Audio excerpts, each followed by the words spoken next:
नमस्कार। चाय में मक्खी गिर गई हो तो क्या उसके बाद भी उसको निगला जा सकता है? कई बार ये होता है कि आप अनदेखा कर दें कुछ चीजों को, लेकिन शायद दिल्ली की जनता ने वही कर लिया है और वो आम आदमी पार्टी के नाम पर जो एक पूरा का पूरा फर्जीवाड़ा किया गया वो अब सामने आता है। और पहले भी हालांकि सामने आया था, लेकिन अब तो कुछ इस तरह से सामने आ रहा है जिसको देखकर लगता है कि ये फर्जीवाड़ा इतना कैसे कोई कर सकता है। राजनेता झूठ बोलते हैं, पार्टियां फर्जी कैंपेन चलाती हैं, ट्विटर पर एक दूसरे के खिलाफ आरोप प्रत्यारोप लगाती हैं, लेकिन आपको पता हो कि अगले क्षण ये झूठ सबको पता चल जाएगा। लेकिन फिर भी इतना ड्रामा, इतनी नौटंकी, इतना ज्यादा माहौल बनाना, वो मतलब इस कदर फ्रॉड कोई कैसे कर सकता है, इतना फर्जीवाड़ा कैसे कोई कर सकता है, ये कल्पना से परे है। लेकिन अरविंद केजरीवाल जी की पार्टी जो आम आदमी पार्टी की है, आम आदमी के नाम पर बनी पार्टी है, वो बार बार इसे साबित करती है।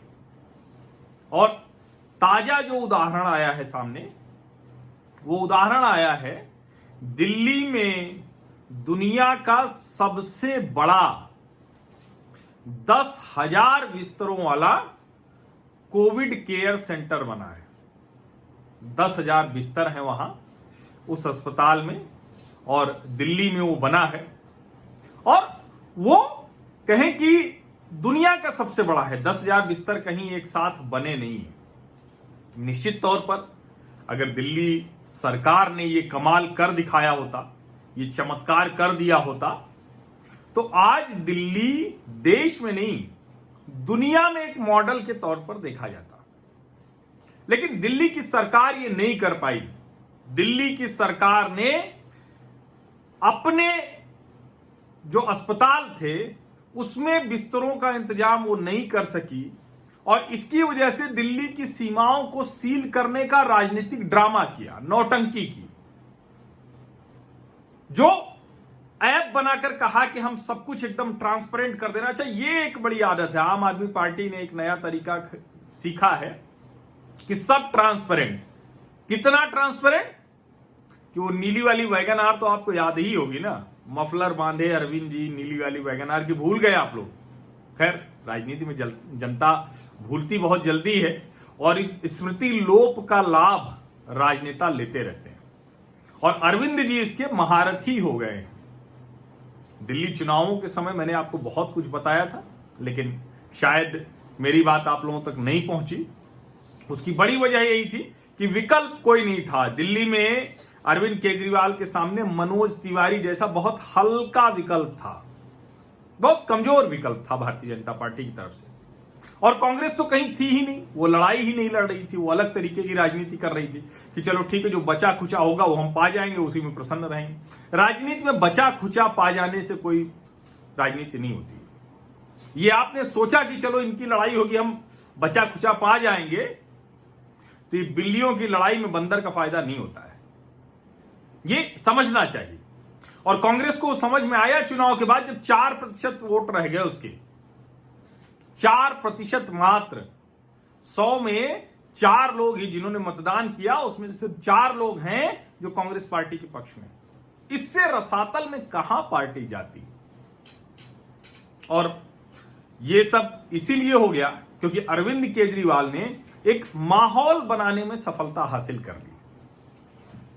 शीला दीक्षित पर आरोप लगाया, प्रणब मुखर्जी पर राष्ट्रपति रहते आरोप लगाया। मुझे याद है, मैं जंतर मंतर पर, मुझे याद है कि वो सबकी तस्वीर लगाकर और उसको क्रॉस कर दिया था, भ्रष्टाचारियों की तस्वीर ऐसे करके लगा दी थी। बाद में फिर कुछ समझ में आया होगा तो उसको कागज से चिपका दिया था। पूरा अन्ना आंदोलन मैंने कवर किया है। एक समय में लगता था कि ये एक क्रांति की, बदलाव की नई बयार है, नया नेतृत्व है। बाद में समझ में आया कि ये तो बेहद तानाशाह किस्म का एक नेता है जिसने सबको एक एक करके बाहर निकाल दिया। इससे कोई दिक्कत नहीं थी। अगर अरविंद केजरीवाल खुद भी दिल्ली को एक छोटा सा यूनियन टेरिटरी थी, केंद्र शासित राज्य है जहां विधानसभा भी है, उसको एक बहुत अच्छे तरीके से चलाते तो एक आदर्श प्रस्तुत कर सकते थे। लेकिन उनको क्योंकि देश में कोई राजनीति उनके जैसा नहीं करता है, ये साबित करना है। और इसीलिए वो मोहल्ला क्लिनिक और शिक्षा वाली बात आई, जो ना तो शिक्षा का कहीं कुछ परिणाम दिख रहा है और ना ही मोहल्ला क्लिनिक का। जब सबसे ज्यादा जरूरत थी तो मोहल्ला क्लिनिक से ही कोरोना वायरस और फैल गया, बंद करना पड़ा ज्यादातर मोहल्ला क्लिनिक को। ये उनकी स्थिति है, ये उनकी बुनियादी ढांचे की स्थिति है। और अभी जब हाथ पैर छोड़ दिए दिल्ली सरकार ने, चाइनीज वायरस से 4 कदम आगे चलने वाली दिल्ली सरकार जब गिर पड़ी और वायरस उनको रौंदता हुआ आगे जाने लगा, जब दिल्ली के लोगों को अपनी जान गंवानी पड़ी, जब दिल्ली के अस्पतालों के बाहर लोग बिस्तर के इंतजार में, टेस्ट के इंतजार में खड़े रहे, जब सोशल मीडिया पर जाने कितने लोगों ने मैसेज डाले कि बुरा हाल है, दिल्ली में स्वास्थ्य व्यवस्था पूरी तरह से ध्वस्त हो चुकी है, तब उसके बाद दिल्ली सरकार को लगा कि नहीं, अब केंद्र के साथ सहयोग करना चाहिए। और तब गृह मंत्री अमित शाह ने, क्योंकि अभी तक तो ये कह रहे थे कि हम सब कुछ करेंगे, प्रेस कॉन्फ्रेंस रोज करते थे, इतने लाख लोगों को खाना खिला रहे हैं, इतने लोगों को बिस्तर दे दे रहे हैं, 100, 200, 300, 500, 1000 ऐसे बताते थे। वो लगता था कि बाप रे बाप, इतनी तैयारी तो दुनिया में कोई देश नहीं कर पाया होगा, कोई राज्य नहीं कर पाया होगा।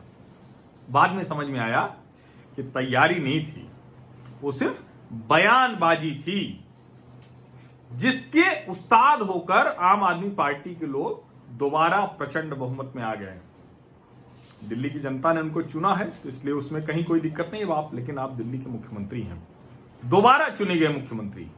तो क्या आपको इस महामारी के समय में भी ऐसी राजनीति करनी थी? राजनीति बिल्कुल करिए, बिल्कुल राज करने की नीति होती है, लेकिन आप तो राज कर रहे हैं, आपको दोबारा जनता ने चुन दिया, अब तो जनता का भला कीजिए।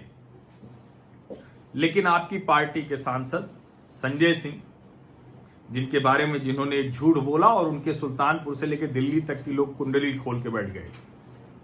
अब उसमें कितने आरोप सही हैं, कितने गलत, वो मुझे नहीं पता है, लेकिन ढेर सारे लोग उनकी कुंडली बताते हैं, सुल्तानपुर से लेकर यहां तक की।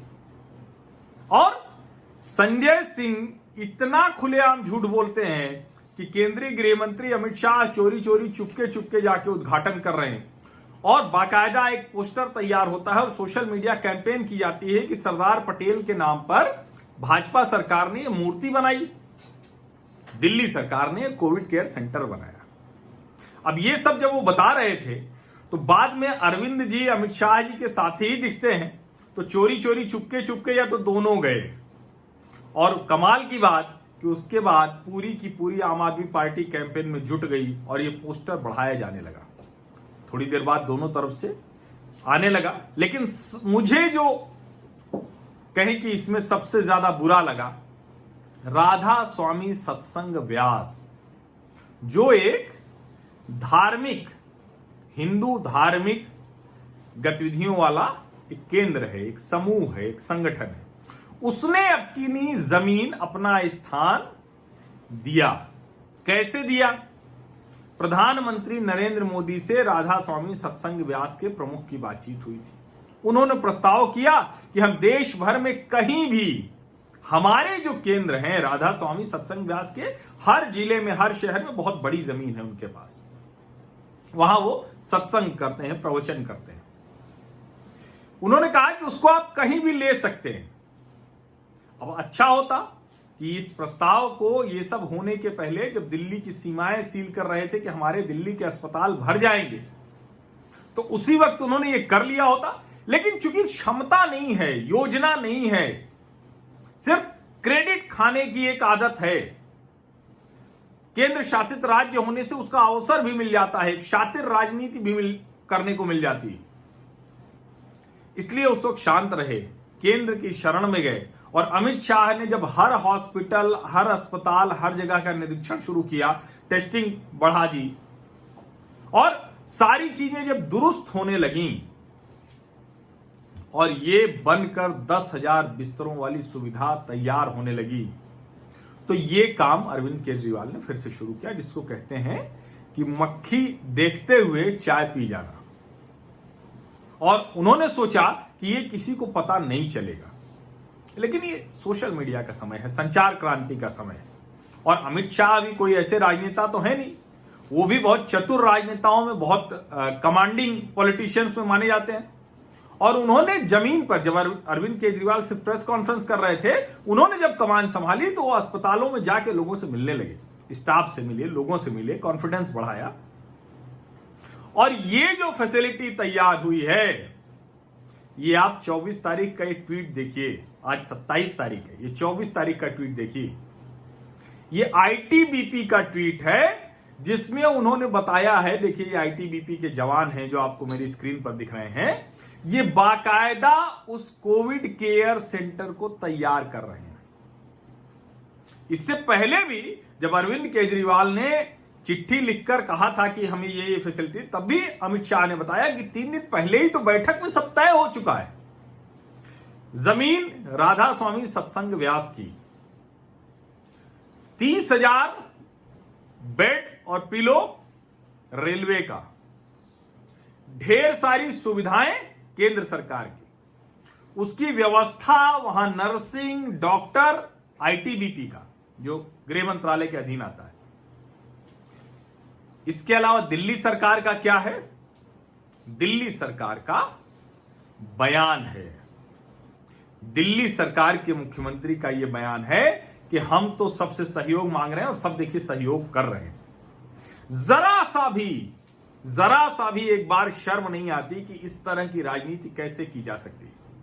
और दिल्ली की जनता को बहुत साफ तरीके से समझ में आ रहा होगा, लेकिन कई बार चीजें हाथ से निकल जाती हैं और दिल्ली की जनता ने वो गलती कर दी है। लेकिन अब भी इस 5 वर्ष का उपयोग अरविंद केजरीवाल चीजें ठीक करने में नहीं कर रहे हैं।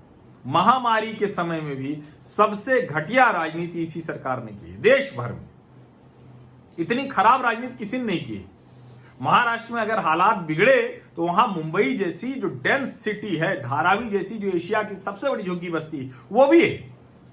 उद्धव जी को सरकार चलाने का अनुभव नहीं है, 3 पार्टियों की सरकार है, और उसके बावजूद दिल्ली के मुकाबले महाराष्ट्र, मुंबई बेहतर होता जाता है। सबसे तेजी में वो बढ़ रहा था, अब दिल्ली आगे निकल गया है। और यहां जो क्रांतिकारी पार्टी है, क्रांतिकारी मुख्यमंत्री हैं, वो सिर्फ और सिर्फ क्रेडिट के चक्कर में पड़े हुए हैं। अभी भी राजनीति छोड़कर, और राजनीति अच्छी राजनीति तो कोई दिक्कत नहीं, लेकिन ये गंदी राजनीति है कि दिल्ली की जनता के सामने सिर्फ ये कहना कि नहीं हमने कर लिया। वो जैसे बोध कथाओं में होता था ना, एक बोध कथा में था कि बड़ा अच्छा बच्चा था, वो सारा काम करता था, और जो बदमाश बच्चा होता था, जब सारा काम हो जाता था तो वो अपने माँ बाप को, गुरुजी को ले जाके दिखा देता था, देखिए ये बन गया। तो उस बोध कथा के उसी चतुर बच्चे की तरह है, चालाक बच्चे की तरह है, शातिर बच्चे की तरह है अरविंद केजरीवाल। लेकिन ये संचार क्रांति का युग है, सबको बहुत स्पष्ट तौर पर पता है। और जब आपने इस तरह से माहौल बना दिया, संजय सिंह ने जो सुल्तानपुर से आए, बड़ा आरोप उनके ऊपर लगता है पता नहीं किस किस तरह का, और यहां आ गए, अब तो राज्यसभा सांसद हैं, लेकिन अभी भी वो अजीब चोरी चोरी चुपके चुपके इस तरह की बात वो करते रहते हैं। तो पता नहीं फिल्मी वाला क्या उनके ऊपर असर है, भगवान जाने। लेकिन इसको आपको जानना जरूर चाहिए कि जब दिल्ली में हालात बिगड़ रहे थे तो दिल्ली की सरकार ने हाथ खड़े कर दिए। जब केंद्र सरकार ने, अमित शाह ने कमान संभाली, और जब राधा स्वामी सत्संग व्यास का 10,000 बिस्तरों वाला कोविड केयर सेंटर, अस्पताल नहीं केयर सेंटर, वो हुआ आईटीबीपी की मदद से, रेलवे की मदद से, तो उस पर कोशिश करके सिर्फ और सिर्फ क्रेडिट लेने की होड़ मचा दी है। पूरी पार्टी सिर्फ इसी अभियान में लग गई है। प्रचार की आदत है ना, मीडिया हाउसेज को भी ढेर सारे विज्ञापन देके इसी तरह से वो प्रचार करते रहते हैं, अपनी छवि को ठीक करते रहते हैं। लेकिन अब छवि ऐसे ठीक होती नहीं है अरविंद जी। ठीक है, आपको चुनाव आप जीत गए, बहुत सी चीजें हो गई, लेकिन जनता सब देख रही है, थोड़ा तो आंख का पानी रखिए। बहुत बहुत धन्यवाद आप लोगों को जो आप लोग इस चर्चा में जुड़े, और इस वीडियो को जरूर आगे बढ़ाइए। दिल्ली के लोग, आप लोग जो हैं वो तो जरूर बढ़ाइए। आप देखिए कि कैसे आपका चुना हुआ, प्रचंड बहुमत से चुना हुआ मुख्यमंत्री, जिसको अब 4-5 साल बाद चुनाव में जाना है, वो अभी भी इस तरह की शर्मनाक राजनीति करने में जुटा हुआ है। उसकी पार्टी जुटी हुई है। जो सब साफ साफ बातें हैं, जो बहुत बैठक में तय हो जाती हैं, उसको बाहर क्रेडिट लेने की कोशिश शुरू कर देते हैं। राजनीति का ये तरीका ठीक है क्या? दिल्ली के लोगों, सोचिएगा जरूर, और सोचिएगा तो उसी हिसाब से एक्ट भी कीजिएगा, क्योंकि ये बहुत छोटी बात नहीं है।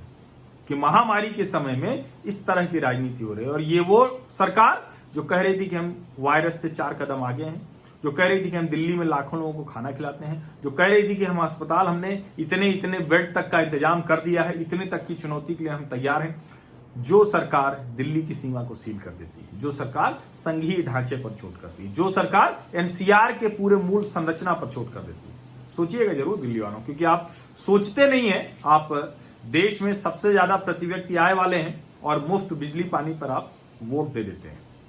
सोचिएगा जरूर। बहुत बहुत धन्यवाद।